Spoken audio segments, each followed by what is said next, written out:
groups to commit these crimes over the November and December last year period.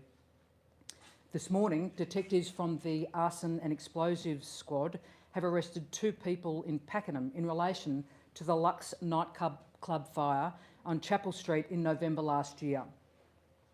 A 22 and 23-year-old men, both from Pakenham, are being interviewed by police and I believe will be shortly fronted before court. We know the blue VW Golf sedan was used during the incident and the same vehicle subsequently used during the synagogue arson. It's important to note that there's nothing at this time to indicate the 2 men we've arrested today were directly involved in the synagogue fire. However, we're hoping the arrests today will potentially provide some avenues of inquiry for our JCTT investigations. Equally important for the community to understand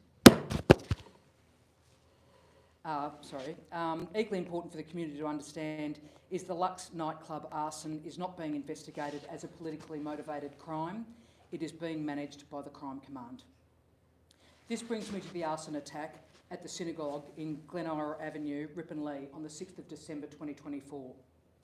Since that time, police have been investigating this incident and have been extremely active, with investigators pursuing many lines of inquiry. Over the past 6 months, investigators have painstakingly collected CCTV from more than 1,400 locations to identify and track the actions of the alleged offenders. Today, for the first time, we'll be releasing some of that footage. The footage we're releasing shows the blue VW Golf sedan driving past the synagogue multiple times before parking outside the main entrance on the 6th of December. 3 individuals dressed in hoodies and masks getting out of the vehicle and using an axe to damage the entrance of the synagogue. At least 2 individuals pouring the contents of jerry cans in the doorway of the synagogue.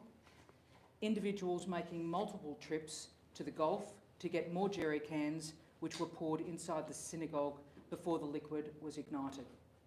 And 1 offender wearing a distinctive white face mask and filming the arson on his mobile phone. If you know anything about this crime, we want to hear from you.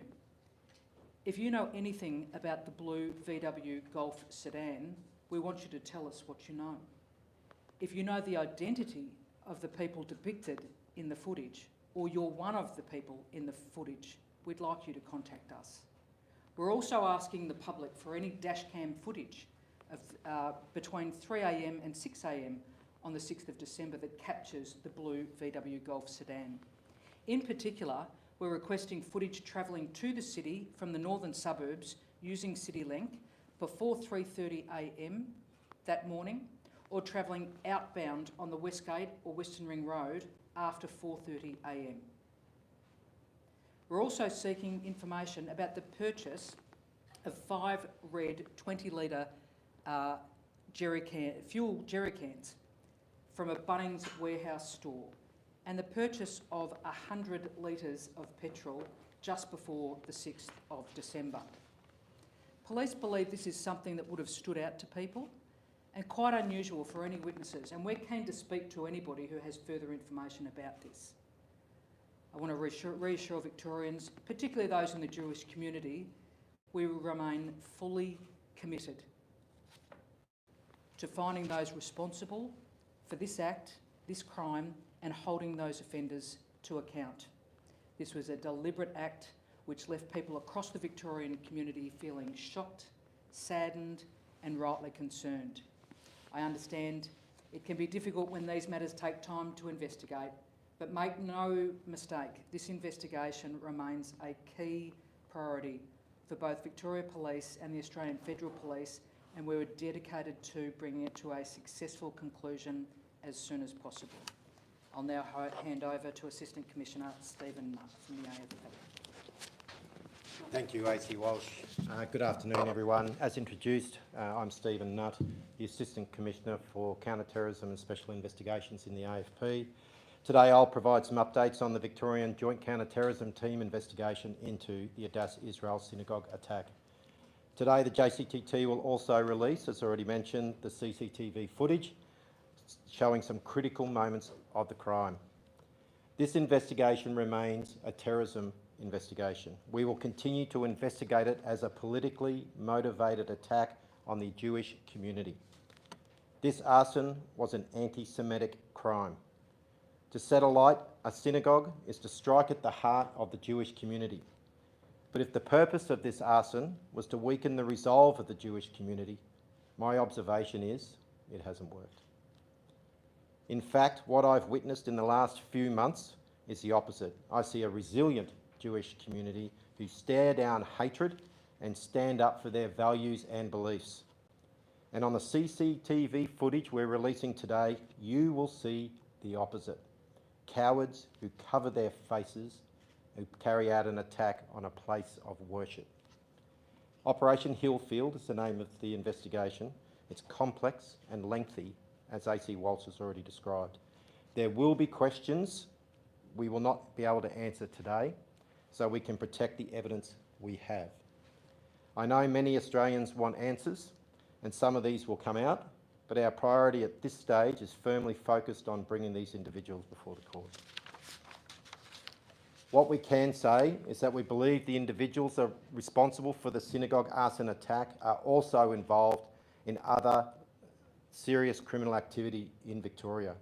As we've stated, the blue VW Golf sedan has been used in the Adass Synagogue arson attack, the Lux nightclub arson in South Yarra in November 2024, and the shooting and arson at Bundoora on the same night as the synagogue arson attack on the 6th of December 2024. But again, I want to be very clear. We do not believe the shooting and the nightclub arson are politically motivated. Those crimes are not under the investigation by the Joint Counterterrorism Team. They are investigated by Victoria Police. So to be clear, only the synagogue arson is being investigated as a politically motivated crime. Based on our information, we believe some of the individuals involved are extremely violent. The blue VW Golf sedan was used to drive to all three locations to commit the three crimes that I've mentioned, and AC Walsh has mentioned others. The Golf was recovered by police in December last year at a residential street in Melton, Victoria.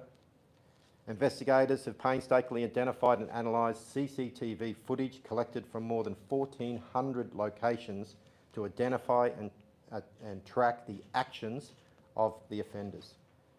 What this highlights is that we have a zero tolerance on anti-Semitism, and we will use all of our resources and capabilities to bring the offenders to the court. Today, we'll be releasing some of that footage for the first time.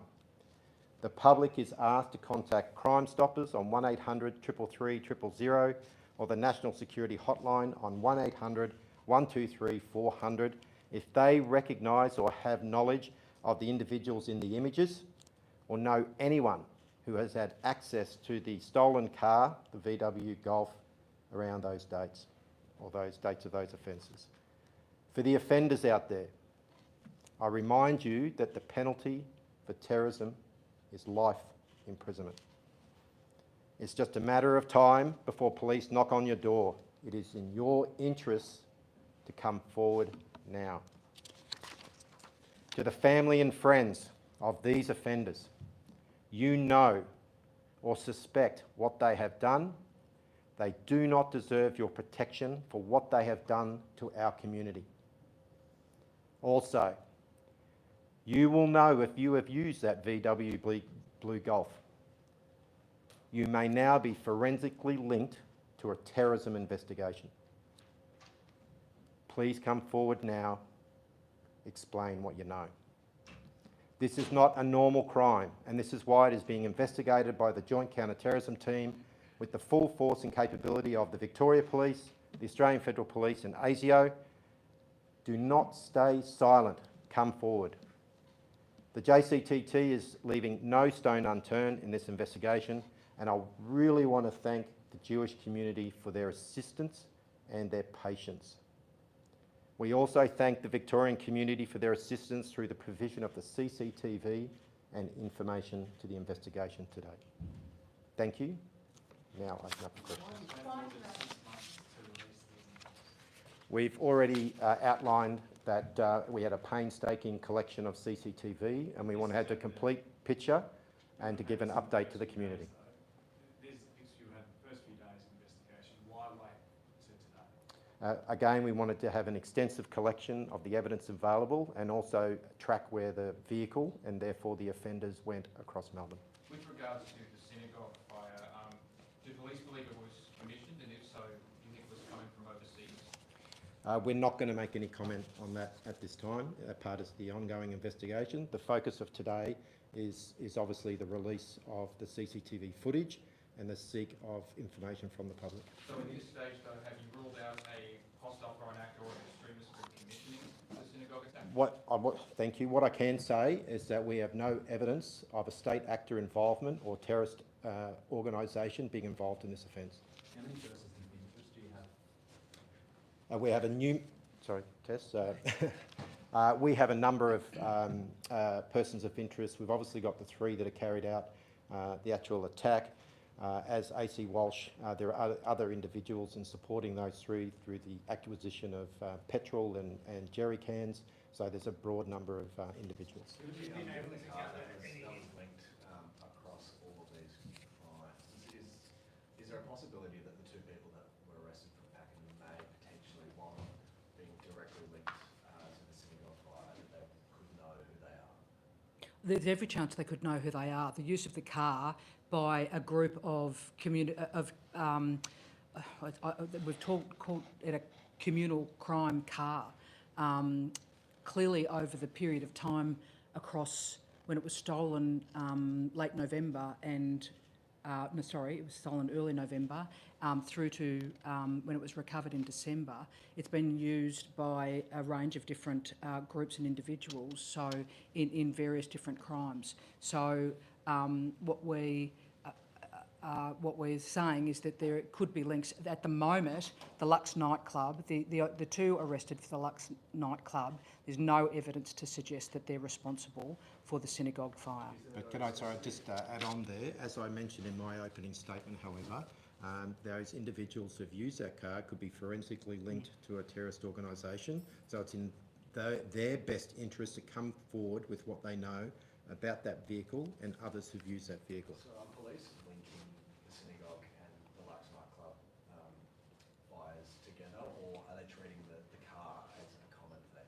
So the car is the common theme. The JCTT, under the Counterterrorism Command and AFP, are investigating the synagogue fire. The Lux nightclub fire is being investigated and has been resolved today with some arrests by our crime command and members of the arson and explosives squad.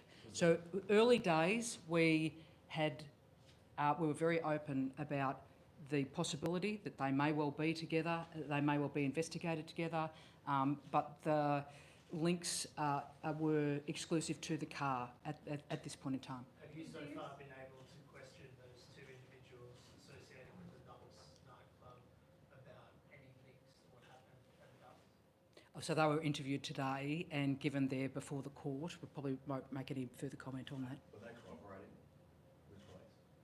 I'm not sure of the outcome of the interviews. So at the moment, is the use of the communal crime car, is this a common thing, given that these are particularly serious incidents?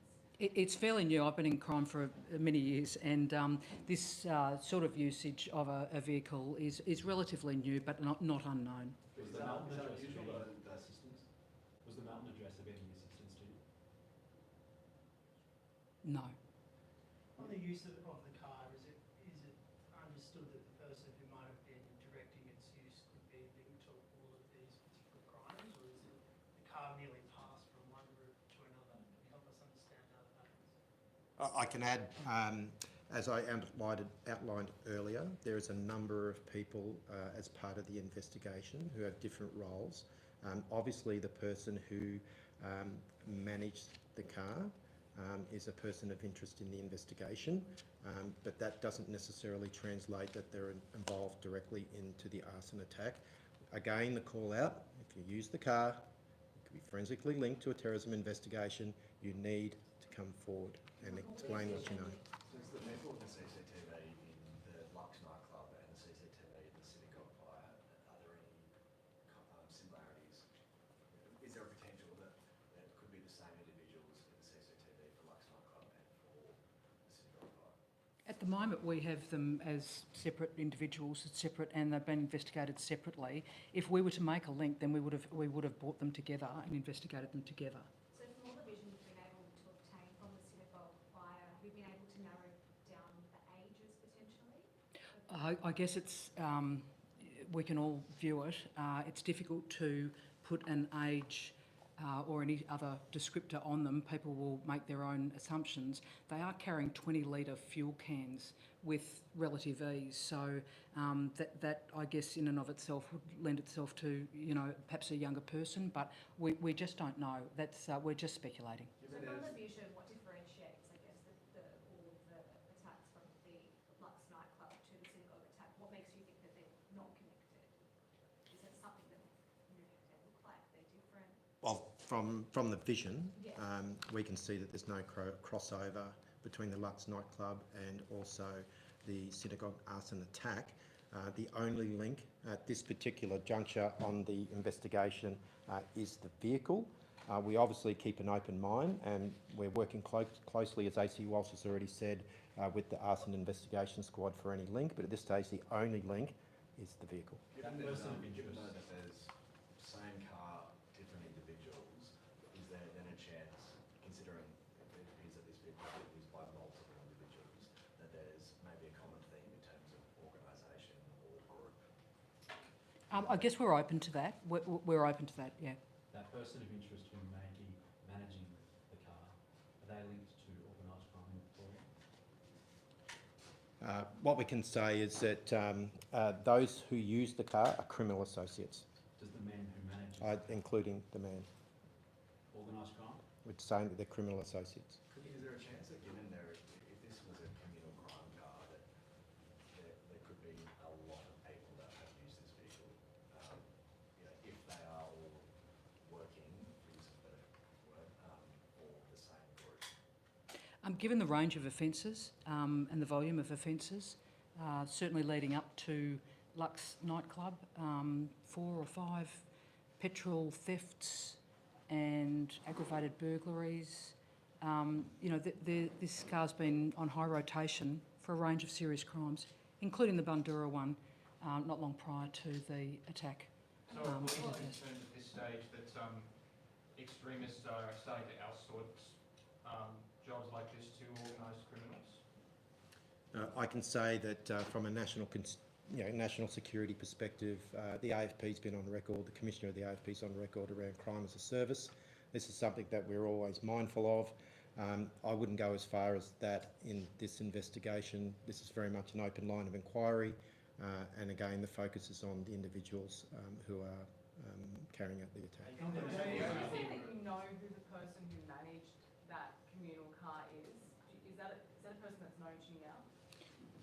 We certainly know of one of the original users of the car, and I guess that's what we're proposing is that he potentially is somebody that has managed the use of the car. Is he still in Victoria? Yeah. At this stage, we won't comment on that aspect of the investigation. Obviously, we're focusing today on the release of the footage and the call from assistance. But you would like to speak to this person, or you haven't spoken to him, you'd like to speak, or them, you haven't spoken to this person yet, is that right? So clearly that's getting really close to the investigation, which is incredibly active, and we don't want to speak about individual persons of interest in the investigation. So at this stage, have police ruled out involvement from neo-Nazis or other extremist groups in the synagogue fire? There's no indication of that motivation. So they're confident this will remain a terrorism investigation? As I said in my statement, yes, this is remaining as a terrorism investigation, and we're treating it as politically motivated, yes. In the days after the attack, the You mentioned that Premier you know said the that person this... who was,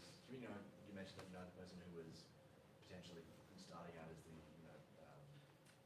the original user of the car, does that appear that you are looking at maybe pulling the strings at the top?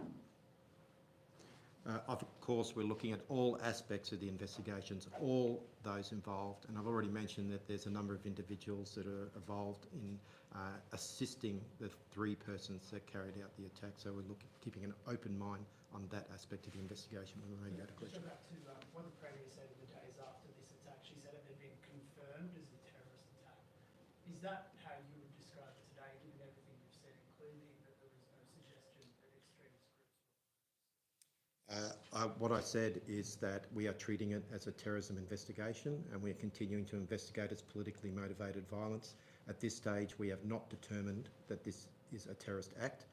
That remains a key aspect of the investigation. Just with regards to the Lux nightclub fire specifically here, at this stage, do you believe that that's related to a series of fires of properties owned by the Comanchero bikie gang, of which there have been a few in Melbourne in the last 12 months? I guess that's going to be an avenue of inquiry. There's no secret Victoria have experienced a significant range of arson attacks over particularly the last probably 18 months. And that would be one of the lines of inquiry. What I can say in terms of those arson attacks is that they're being investigated separate to this investigation. They're being investigated by the Crime Command and a balance between the Arson and Explosives Squad and also Task Force Luna. I realise you can't say much about the manager because you don't want to get too close to the investigations. You can't reveal much about the manager of the car. But if you've got that information, who then potentially could provide information about the suspects, why then have you released the CCTV on top of that? We're not going to go into those aspects of the investigation strategies. Again, it was a key point of time in the investigation to give an update of where we're at, but also use the opportunity of the CCTV footage to seek assistance from the public in that regard. Does it appear unusual though that you've got a common theme of a car, but then you've got crimes that appear to be motivated in all sorts of different ways?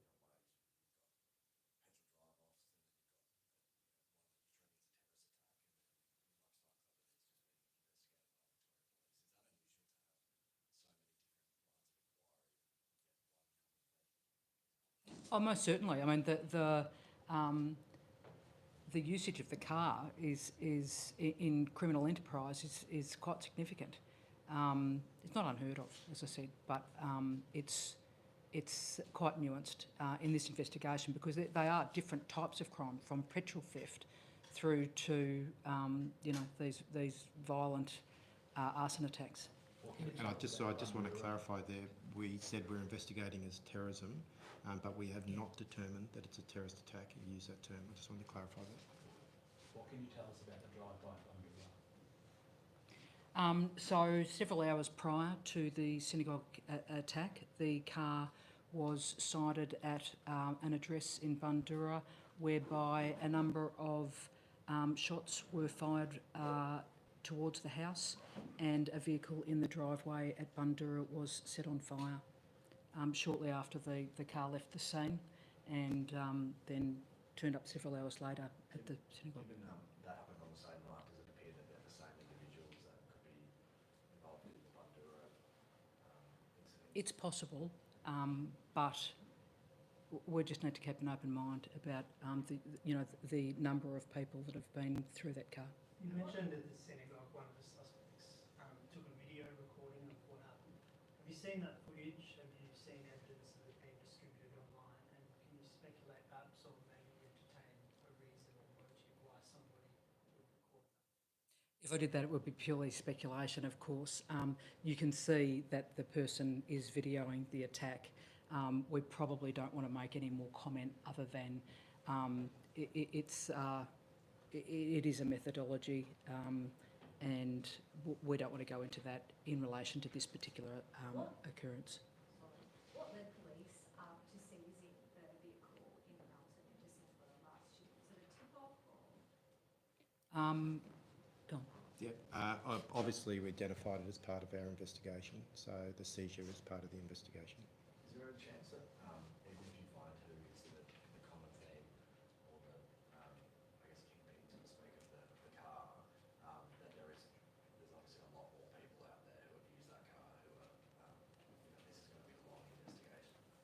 it has been a long investigation, and we're in it for as long as it takes. We do know that there's scalable offending here, and you can hear our plea to the people that might have been in the car, or might know people that have been in the car, or might have know people who have had any involvement with the car, to contact us and present your case. But is there the real possibility, though, because it has been used by so many people, in the case of, in this instance with Lux nightclub, that a lot of people who have been in the car wouldn't be aware of other people who have used the car? It's possible, yes. Yeah, we're really open-minded about that, yes. Tony, just before you said there was no evidence of state actor or a terrorist involvement in the synagogue the synagogue bombing. Is it the same for the Lux nightclub fire? You don't believe there's involvement there? Again, the only connection we've seen between the two is the use of the vehicle. However, the Lux nightclub is being investigated by Victoria Police, so I'll actually defer to Victoria Police on that. What feedback have you received from the Adass community about how long this investigation has taken and the nature of it? We've met with them on a number of occasions, and I'll refer back to AC Nut in terms of the formalised Operation Avalite. Look, I acknowledge the frustration. We all, everybody wishes these investigations took more time, but you can see the way the investigation has had to be managed. This is not a single investigation into a single occurrence.